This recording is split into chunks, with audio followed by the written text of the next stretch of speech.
नरेंद्र मोदी रोजगार बहुत हुआ, बेरोजगारी की मार, अब की बार अगर इस तरह के नारे लगा करके रोजगार पर जाएं या 2 करोड़ लोगों को रोजगार देने का वादा करके इन्होंने चुनाव लड़ा था, तो अगर लोगों के बीच जाएं और कहें कि देखिए मैंने आपको रोजगार 2 करोड़ रोजगार देने का वादा किया था, मैंने तो आपको 4 करोड़ रोजगार दे दिया, चलिए नहीं कर सका तो कम से कम 2 करोड़ का वादा किया था तो 2 करोड़ तो कर ही दिया। और अगर वो भी नहीं कह सकते तो ये कह सकते हैं कि लगभग 1 करोड़ तो कर ही दिया।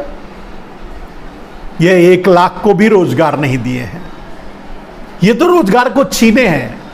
तो ये क्या कह करके वोट मांगेंगे, आप कल्पना कीजिए। तो इनके ये बीच में जाकर के चुनाव लड़ने के लिए चुनाव क्षेत्र में जाकर के अभी कर्नाटका में ये चुनाव प्रचार कर रहे हैं और वहां भी जाकर के झूठ बोल रहे हैं कि राहुल गांधी ने विदेश में ये कह दिया वो कह दिया। अब ये बात तो सामने दिखाई दे रही है कि राहुल गांधी ने जो कहा वो सोशल मीडिया पे भी है, मीडिया में भी है, उनकी व्याख्या भी कर रहे हैं, उन्हें भी पता है कि वो झूठ बोल रहे हैं। जैसे रविशंकर जैसे नेता, उन्हें पता है कि वो झूठ बोल रहे हैं। नरेंद्र मोदी जैसे नेता, उन्हें पता है कि वो झूठ बोल रहे हैं, क्योंकि राहुल गांधी ने तो ऐसी कोई बात बोली नहीं, फिर भी वो झूठ बोल रहे हैं और उनके झूठ पे तालियां बज रही हैं। तालियां तो लोग वैसे ही बुलाए गए हैं, तो खाना खा करके ताली बजाने के लिए बुलाए गए हैं, लेकिन कहने का अर्थ यह है कि ये अपने काम को सामने रखकर वोट नहीं मांग पा रहे हैं, तो झूठ के सहारे वोट मांग रहे हैं। अब झूठ, जैसे कर्नाटका में अगर चुनाव प्रचार चल रहा है, आगे मध्य प्रदेश में चलेगा या और जगह चुनाव होने वाला है, जहां तक मेरा अनुमान है, मैंने कहा है मेरे दोस्त कि आज तक नरेंद्र मोदी के प्रधानमंत्री बनने के बाद से लेकर आज तक जितने भी चुनाव हुए हैं, उस चुनाव से पहले, ठीक पहले 3 से 6 महीने पर, एक आध कोई मिस हुआ होगा तो होगा, नहीं तो 3 से 6 महीने पहले आतंकवादी घटनाएं देश में हुई हैं और उन्हीं आतंकवादी घटनाओं में अपने शहीद सैनिकों के नाम पे नरेंद्र मोदी वोट मांगते रहे हैं, लोग वोट देते भी रहे, क्योंकि हम इमोशनल आदमी हैं और कम से कम अपने सेना पर गर्व करते हैं। जब हम अपने सेना पर गर्व करते हैं तो जब सैनिकों की बात आती है तो हमारे अंदर राष्ट्रवाद तो जागता है, तो हमारे उस इमोशन का इस्तेमाल करते हैं इतने खतरनाक घटनाएं करवा करके। नहीं तो जितने भी चुनाव होते हैं उसके 3 से 6 महीने पहले आतंकवादी घटनाएं कैसे होती, और अगर हुई हैं और उसका फायदा नरेंद्र मोदी को मिला है तो डेफिनेटली या तो आतंकवादियों ने नरेंद्र मोदी को फायदा पहुंचाया है या नरेंद्र मोदी ने कह करके आतंकवादियों से हमले करवाए हैं और उसका फायदा लिया है, और या तो आप मान सकते हैं कि संजोग है, या फिर शंका तो बनती है ना कि कहीं संयोग ये ना हो करके प्रयोग तो नहीं है जिसकी ज्यादा संभावना है। तो ये समझने वाली बात है। लेकिन मैंने कहा, मैं आपसे जो कहना चाहता हूं कि नरेंद्र मोदी के पास लोगों के बीच जाकर के अपना काम दिखा करके कि भाई मुझे वोट दीजिए, मैंने 2 करोड़ रोजगार देने का वादा किया था, हमें 2 बार आप प्रधानमंत्री बनाए, मान लीजिए हम अगर अभी तक नहीं पूरा किए हैं तो कम से कम आधा किए हैं, 1 करोड़ रोजगार हर महीने हर साल दिए हैं, या कुछ इस तरह का कुछ भी बोलने के लिए नरेंद्र मोदी के पास नहीं है। जब बोलने के लिए नहीं है तो वोट कैसे मांगेंगे?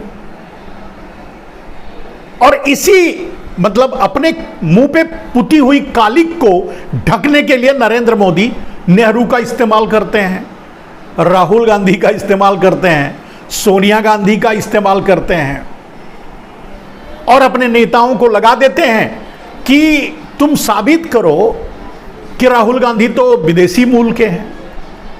अब जिनको लगाते हैं वो आतंकवाद में पकड़ी गई थी और कई साल जेल में रह के आई हैं, मोहतरमा। और ये सच है, ये सच है कि वो आतंकवादी घटना में ये शामिल थी,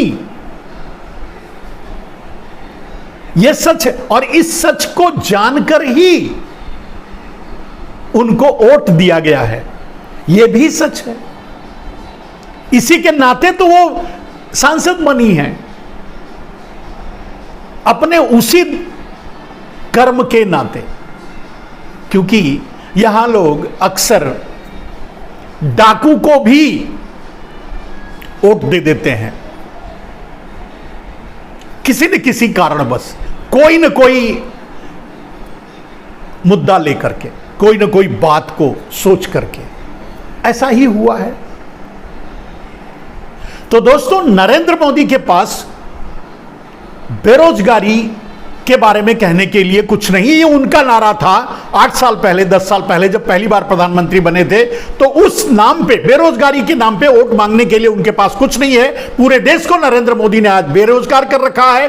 तो उसके लिए जब वोट मांगने के लिए कुछ नहीं है, तो वो झूठ का सहारा लेते हैं। अभी और मैं आपको बताऊंगा कि किस किस तरीके से लड़ाई लड़ते हैं वो, चुनाव कैसे लड़ते हैं नरेंद्र मोदी, ये आप इसकी व्याख्या करूंगा। लेकिन मुद्दे पहले समझ लीजिए कि क्या नरेंद्र मोदी बेरोजगारी के मुद्दे पर वोट मांग सकते हैं? वेरी ट्रू, इट्स क्लियर, नहीं मान सकते। क्या नरेंद्र मोदी काले धन के नाम पर वोट मांग सकते हैं?